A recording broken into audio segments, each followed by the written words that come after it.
இன்று கல்முனை மாநகர சபை தேர்தல் இடைநிறுத்தியதின் அடிப்படையில் சகோதரர் சலீம் அவர்களால் முன்வைக்கப்பட்ட மனு சம்பந்தமான தீர்ப்பு வழங்கப்பட்டது.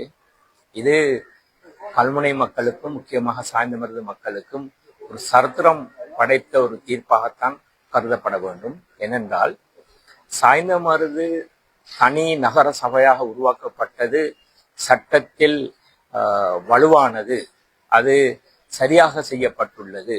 இருந்தாலும் நான் கொண்டு வந்த வாதம், மீதியாக வைக்கப்பட்ட கல்முனை மாநகர சபையின் எல்லைகள், அதற்கான பெயர்கள், அது மாத்திரமல்ல சாய்ந்தமருது புதிதாக உருவாக்கப்பட்ட நகர சபைக்கான எல்லைகள், போர்டுகளின் பெயர்கள் சம்பந்தமான அறிவித்தல் வழங்காமப்பட்டது உண்மையாகவே அரசாங்கம் சாய்ந்தமருது மக்களுடைய அடிப்படை உரிமையை மீறியுள்ளது என்று தீர்ப்பளித்திருக்கின்றார்கள்.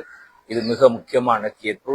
அதன் அடிப்படையில் நீதிமன்றம் இன்று 2 மாத காலத்துக்குள் எல்லை மீள் நிர்ணயம் செய்ய வேண்டும் என்றும், அதில் சாய்ந்தமருது நகர சபைக்கான எல்லை மீள் நிர்ணயமும் கல்முனைக்கான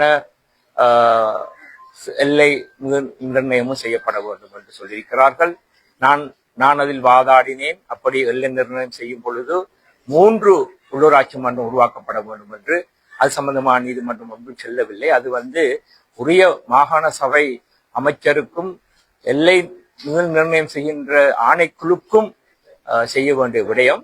2 மாதத்துக்குள் அவர் தன்னுடைய அறிக்கையை ஜனாதிபதியிடம் சமர்ப்பிக்கப்பட வேண்டும். அதற்கு பின்பு ஜனாதிபதி அதை உரிய வர்த்தமானி அறிவித்தலை கொடுக்கப்பட வேண்டும் என்று தீர்ப்பளிக்கப்பட்டிருக்கிறது. உண்மையிலேயே இது நாங்கள் மிகவும் வரவேற்கத்தக்க விடயம். அது மாத்திரமில்ல, இந்த வழக்குக்கு முன்வந்த சகோதரர் சலீமுக்கும் சாய்ந்தமருது மக்களுக்கும் இது வெற்றியாக இருக்கும் என்று நான் நம்புகின்றேன். கல்முனை மாநகர சபை தேர்தல் கல்முனை மாநகர சபை தேர்தல், அதுபோன்று சாய்ந்தமருது நகர சபை தேர்தல் என்ற இரண்டும் தற்போதைக்கு நடத்த முடியாத சூழ்நிலை உருவாக்கப்பட்டிருக்கிறது. ஏனெனில் 2க்குமான எல்லை நிர்ணயங்கள் இன்னும் செய்யப்படவில்லை.